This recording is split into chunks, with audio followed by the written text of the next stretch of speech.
좀 전에 읽은 말씀을 가지고 교회는 열심이면서 왜 부모를 공경하지 않나요? 라는 제목으로 하나님의 말씀을 함께 나누겠습니다. 인생의 황금기가 지나고 노년이 되었을 때 정말 힘이 되는 존재가 있다면 그것은 바로 자녀일 것입니다. 그런데 종종 이런 이야기를 듣습니다. 교회는 다니는데 왜 부모를 공경하지 않습니까? 저와 여러분은 어떻습니까? 저 역시 목회하느라고 바빠서 부모에게 효를 다하기보다는 그렇지 못할 때가 얼마나 많은지 모릅니다. 그래서 어버이 주일 설교는 돌아올 때마다 저에게 늘 부담입니다. 부모를 공경을 잘하지도 못하면서 부모를 공경하라 이런 이야기를 한다는 것이 매우 위선적으로 느껴지고 그런 자격이 없다고 생각이 되기 때문입니다. 그래서 오늘도 회개하는 마음으로 준비한 설교를 여러분과 나누고자 합니다. 오늘 본문은 이미 배운 것처럼 예수님과 종교 지도자들과의 논쟁입니다. 예수님의 제자 몇 사람이 씻지 않은 손으로 떡 먹는 것을 보고 바리새인과 서기관들이 시비를 건 것이죠. 왜 씻지도 않고 먹냐고 말이죠.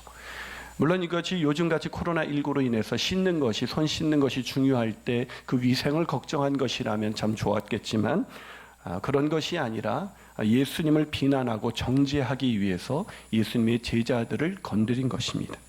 하지만 예수님은 그런 그 사람들의 마음을 꿰뚫어 보시고 사람의 전통을 지키는 데 열심이지만 하나님의 말씀을 저버린 그들의 모습을 책망하셨습니다. 그 대표적인 예가 바로 부모를 공경하라. 이 말씀을 그 자신들의 전통을 가지고 이 말씀을 저버리고 있는 그 대표적인 예로 바로 부모 공경에 대한 예를 드신 것입니다. 모세의 율법과 달리 그들은 자신의 전통을 따라 부모를 공경하긴커녕 돌보지도 않았던 것입니다. 오늘은 어버이 주일입니다. 하나님은 출애굽기 20장 12절에서 이렇게 말씀하십니다. 내 부모를 공경하라. 그리하면 내 하나님 여호와가 내게 준 땅에서 생명이 길리라. 또한 에베소서 6장 2절은 이렇게 말씀하십니다. 내 아버지와 어머니를 공경하라. 이것은 약속 있는 첫 계명이다. 그래요. 하나님은 믿는 우리가 부모를 공경하며 살아가기를 소원합니다. 부모를 존중하고 부모를 돌보고 경제적인 능력을 상실한 부모를 부양하며 살아가기를 원하십니다. 아멘이십니까? 하지만 안타깝게도 믿는다고 자처하는 사람들 중에 이 부모를 공경하지 않는 사람들이 얼마나 많은지 모릅니다. 세상은 부모인 노인을 학대하는 사례가 점점 증가하고 있습니다. 이런 시대에 믿음을 가진 우리가 하나님의 말씀대로 부모를 공경하는 삶 살게 되시기를 주님의 이름으로 축복합니다. 자, 그렇다면 왜 부모를 공경해야 하는 것일까요? 첫 번째로 부모 공경은 가장 우선해서 지켜야 할 계명이기 때문입니다. 본문 9절과 10절을 우리 한번 같이 읽어보도록 하겠습니다. 읽습니다. 시작. 또 이르시되 너희가 너희 전통을 지키려고 하나님의 계명을 잘 저버리는도다. 모세는 내 부모를 공경하라 하고 또 아버지나 어머니를 모욕하는 자는 죽임을 당하리라 하였거늘. 예수께서 좀 심하지 않아요? 왜 이렇게까지 말씀하신 것일까요? 이렇게 심하게 부모를 모욕하는 자는 죽임을 당하리라고까지 말씀하신 이유는 부모 공경이 가장 우선해서 지켜야 할 첫 번째 계명이기 때문입니다. 에베소서 6장 2절은 내 아버지와 어머니를 공경하라. 이것은 약속 있는 어떤 계명이라고요? 첫 번째 계명이라고 말씀하고 있습니다. 근데 좀 이상하지 않습니까? 여러분, 우리가 알고 있는 10계명의 첫 계명은 부모 공경이 아닙니다. 그 첫 계명이 무엇입니까? 출애굽기 20장 3절 보면 너는 나 외에는 다른 신들을 내게 두지 말라. 이게 첫 계명입니다. 그런데 왜 부모 공경을 첫 번째 계명이라고 말씀하신 것일까요? 두 가지 해석이 가능합니다. 첫 번째, 10계명의 1계명부터 4계명까지는 하나님과 관련된 계명이고 5계명부터 10계명까지는 인간과 관련된 계명입니다. 무슨 말입니까? 인간관계, 그리고 5계명이 바로 부모를 공경하라죠. 다시 말해서 인간관계에 있어서 지켜야 할 첫 번째 계명이라는 뜻이 있죠. 그러나 두 번째, 그런 뜻을 넘어서서 인간관계에서뿐만 아니라 가장 중요한 계명이라는 뜻이 있습니다. 여러분, 유대인들은 구약의 율법을 248개의 긍정적인 명령과 365개의 부정적인 명령, 총 613개의 명령으로 구분을 했습니다. 이 613개의 수많은 명령 중에 가장 우선해서 지켜야 될 계명, 그것이 바로 부모를 공경하는 것이라는 것이죠. 실감이 나십니까? 한 가지 더 설명을 하죠. 한 율법사가 예수님을 시험하려고 어느 계명이 가장 큰 계명이냐고 물었습니다. 그때 예수님이 이렇게 대답을 하셨죠. 마태복음 22장 37절부터 38절입니다. 예수께서 이르시되 내 마음을 다하고 목숨을 다하고 뜻을 다하여 주 너희 하나님을 사랑하라 하셨으니 이것이 크고 첫째 되는 계명이다. 뭐가 크고 첫째 되는 계명이라고요? 하나님을 사랑하는 것, 마음과 뜻과 힘을 다하여 하나님을 사랑하는 것, 이것이 첫 번째 계명이라고 말씀하셨습니다. 그런데 부모 공경이 첫 번째 계명이라는 것은 바로 하나님을 사랑하는 계명과 동일시 될 정도로 가장 우선해서 지켜야 할 계명이라는 것을 우리에게 가르쳐주고 있는 것입니다. 다시 말해서 다른 인간관계가 아무리 좋다 하더라도 부모를 동경하지 않는다면 그 사람의 인간관계는 실패한 것이고 하나님과의 관계에서도 실패한 것입니다. 그러게 신앙생활을 잘하는 사람이 부모를 공경하지 않는다는 것은 앞뒤가 맞지 않는 이야기입니다. 하나님을 사랑한다면, 하나님을 경외한다면 부모를 공경하는 것이 마땅한 것입니다. 그렇다면 사랑하는 여러분, 저와 여러분은 부모를 공경하고 있습니까? 이 말을 바꾸죠. 부모를 섬기고 부모를 공경하고 부모를 존중하고 부모의 노후에 세심한 관심을 가지고 그런 경제적인 책임을 다하고 계십니까? 만약 그렇지 않다면 그는 가장 크고 우선되는 계명을 어기고 다른 것을 지키는 어리석은 사람인 것입니다. 저는 저와 여러분이 오늘의 이 말씀, 이 부모 공경은 가장 우선돼서 가장 첫 번째로 지켜야 할 계명이라는 것을 기억함으로 부모를 공경하는 저와 여러분이 되시기를 주님의 이름으로 축복합니다. 한 발 더 나아가서 부모를 왜 공경해야 되는 것일까요? 두 번째로 부모 공경은 우리에게 가장 큰 축복이기 때문입니다. 말씀드린 것처럼 부모 공경은 가장 우선해서 지켜야 할 첫 번째 계명입니다. 하지만 현실은 쉽지가 않죠. 인간의 수명이 늘어나면서 부모를 부양해야 되는 기간이 늘어나고 있을 뿐 아니라 자녀들은 취업하기도 어렵고 퇴직도 빨라졌기 때문입니다. 웬만한 경제력이 없으면 부모를 모시기가 쉽지 않습니다. 자식 뒷바라지하는 비용은 점점 늘어나서 너 자신의 노후조차 준비하기 힘든 시대입니다. 뿐만 아니라 가치관도 부모와 자녀는 너무나 다릅니다. 너무나 달라서 함께 소통한다는 것이 굉장히 어렵습니다. 이건 모시고 사는 사람들만이 알 수 있는 이야기입니다. 어버이날 잠깐 만나서 잘할 수 있지만 함께 모시고 사는 사람들에게 부모와의 소통이 얼마나 어려운지를 잘 모를 것입니다. 한 번은 아버님이 동생에게 아버님께서 몸이 아프다고 전화를 하셨나 봅니다. 그래서 동생이 저한테 전화를 해서 아버님이 아프신데 왜 병원을 안 모시고 가냐고 저에게 물었습니다. 그래서 제가 아무 말 없이 그래 그럼 네가 좀 모시고 가지 그랬더니 형이 알아서 해요. 그리고 끊었습니다. 모시고 살지 않으면서 부모를 걱정하는 사람들은 많지만 실제로 모시고 사는 자녀들이 별로 없는 시대에 우리는 살아가고 있습니다. 부모님 모시고 살면서 아버님이 병원 가셔야 되면 왜 모시고 가지 않았겠습니까? 한 번은 아버님이 아프실 때마다 우리가 모시고 간다면 365일 병원을 들락들어야 걸지도 모르겠습니다. 우리 아버지는 매일 아프십니다. 오죽하면 동네 병원에서 큰 병원에서 빨리 가보라고 전화가 와가지고 엄마가 우리를 찾느라고 난리가 난 적이 있었습니다.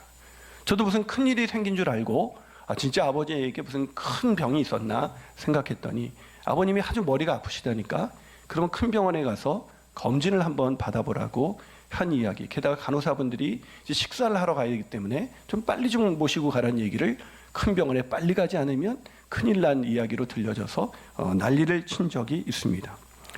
그래도 아버님이 결국 좀 이 불안감을 잠재우기 위해서는 아버님을 모시고 가야겠다고 생각이 돼서 대학병원에 가서 MRI를 찍었는데 별 이상이 없으셨습니다. 부모님을 모시고 싶지 않은 시대를 말하고 있는 것입니다. 저희가 부모님을 모시는 마지막 세대가 될 거라고 사람들은 말하는 시대에 우리는 살아가고 있습니다. 이런 시대의 부모를 돌보고 부양해야 되는 의무를 자녀들이 계속 진다는 것은 쉽지가 않습니다. 잘못된 가부장적 사회의 유물로 더 이상 지킬 필요가 없는 것이라고 말하는 사람들도 있습니다. 정말 그럴까요? 그렇지 않습니다. 오늘 본문 9절과 10절을 다시 한번 읽어보겠습니다. 읽습니다. 시작.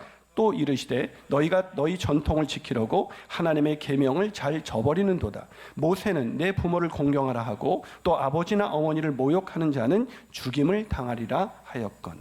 자, 왜 예수님이 이렇게까지 말씀하셨을까요?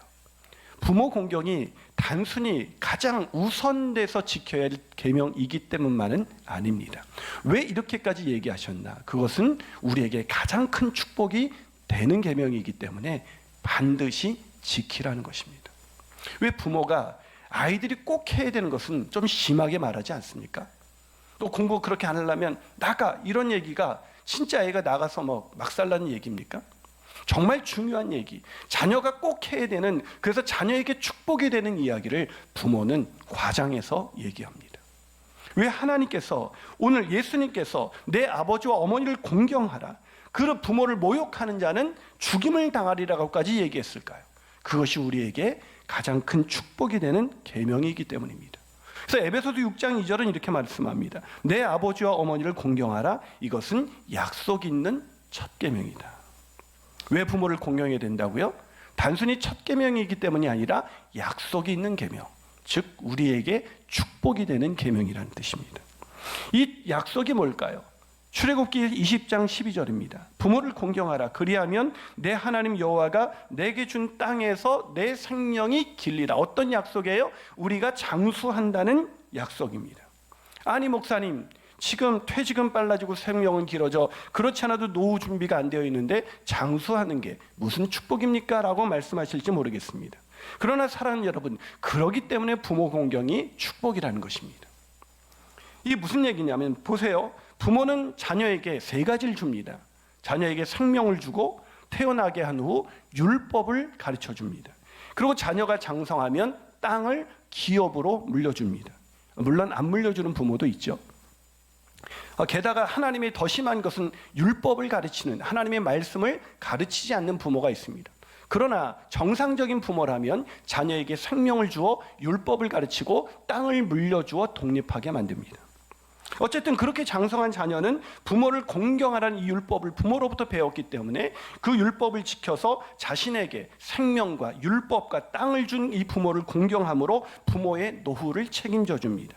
그럼 부모가, 연로한 부모는 노년이 되어 건강도 경제력도 사회적 지위도 잃어버린 이 노부모는 옷과 음식과 거주지를 제공하는 이 자녀의 돌봄으로 인해서 생명이 길어지게 되는 것입니다. 그리고 이 모습을 지켜본 자녀들은 부모를 공경할 때 생명이 길리라는 하나님의 말씀을 깨닫게 되고 실천함으로써 인간의 모든 세대가 이 땅에서 하나님의 약속, 즉 장수의 축복을 계속해서 누릴 수 있게 만드신 것입니다. 감동이 안 오세요? 즉 우리가 노후 준비를 아무리 해도 노년이 되면 경제력도 건강도 사회적 지위도 모든 것도 잃어버리지만, 부모가 자녀에게 생명을 주고 율법을 가르치고 땅을 물려주어 독립하게 한 그 자녀가 그 율법을 배웠기 때문에 그 율법에 따라 부모를 공경하라는 이 율법에 따라 부모를 공경하고 그 부모에게 이 모든 걸 상실한 부모의 노후를 책임져 줄 때 그 부모가 장수하게 된다는 것입니다. 그리고 내 자녀는 그걸 바라보면서 그 자녀도 진짜 율법을 지키면 장수하게 되는구나라는 것을 실감하게 되고, 그 자녀도 부모를 공경하게 돼서 결국 부모를 공경했던 내가 내 자녀로 인해서 또 내 자녀가 부모를 공경함으로 내가 생명이 길어지는, 그래서 인간의 모든 세대가 계속해서 이 땅에서 잘되고 건강하게 축복을 받으며 장수하게 할 수 있는 원리의 이 계명이 바로 약속 있는 첫 번째 계명은 부모를 공경하라인 것입니다.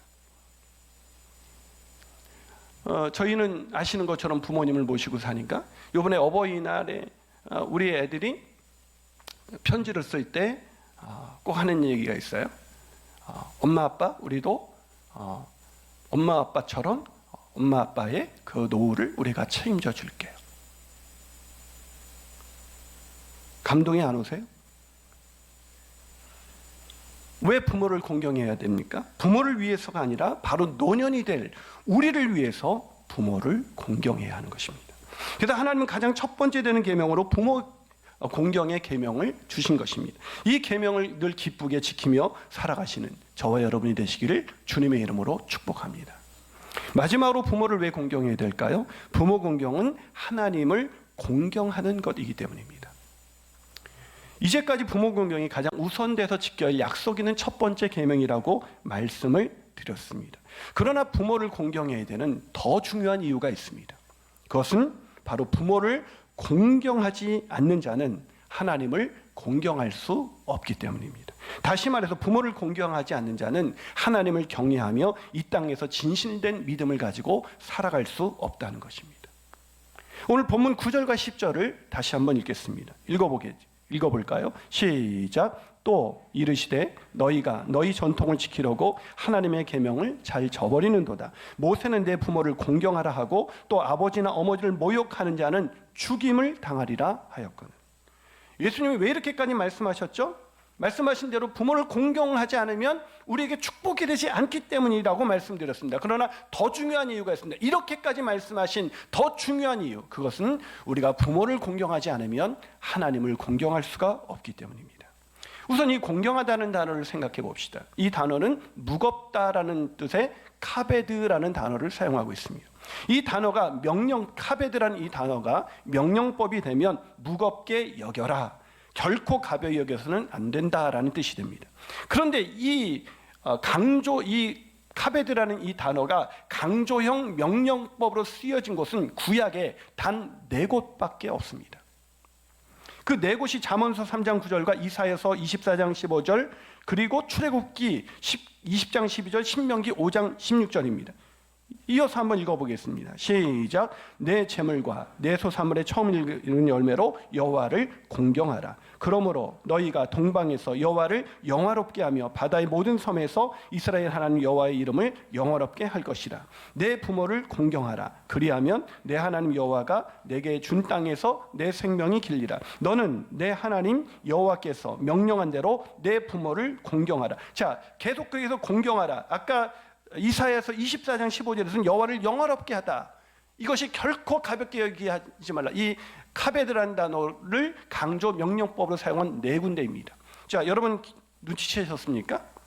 이 공경하라, 이 카베드라는 이 단어가 강조 명령법으로 쓰여진 것은 하나님과 부모 외에는 쓰여진 적이 없다는 말입니다. 왕을 공경하라 없습니다. 구약에서. 선지자를 공경하라 없습니다. 제사장을 공경하라 없습니다. 오직 하나님과 부모에게만 공경하라는 말씀을 사용하고 있습니다. 더 놀라운 것은 레위기 19장 3절입니다. 너희 각 사람은 부모를 경외하고 나의 안식일을 지키라. 나는 너희 하나님 여호와라.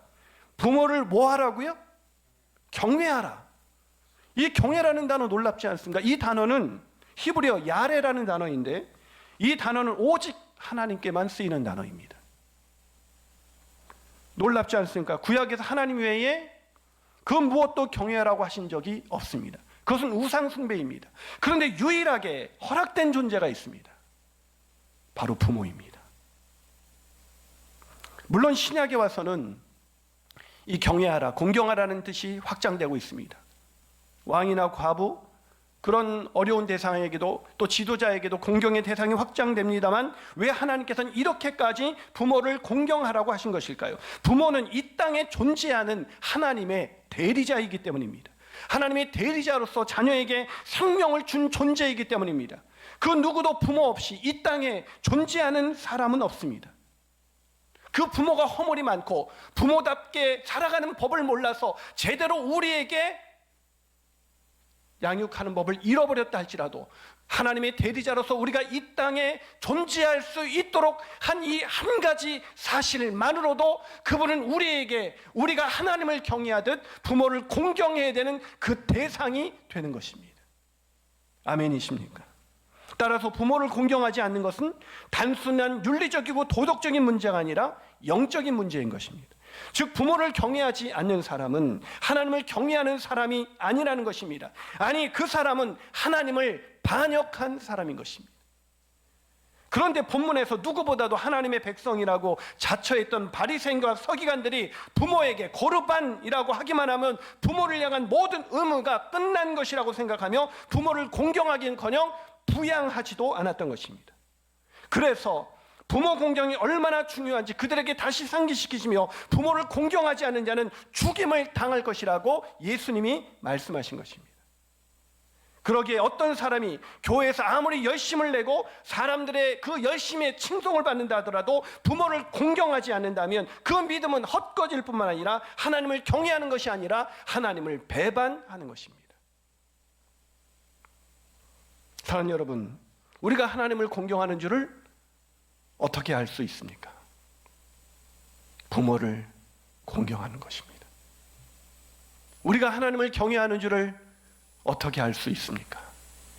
부모를 경외할 때 사람들은 우리를 향해서 저 사람이 하나님을 경외하는 사람이야 라고 말하게 될 것입니다. 사랑하는 여러분, 저와 여러분은 정말 부모를 공경하고 있습니까? 사랑하는 여러분, 부모를 공경하십니까? 부모를 경외하십니까? 부모 공경이 없는 믿음은 헛것이고 그것은 하나님을 믿는 사람의 도리가 아닌 것입니다. 하나님을 경외하기 전에 부모를 경외하시고 공경하시는 저와 여러분이 되시기를 주님의 이름으로 축복합니다.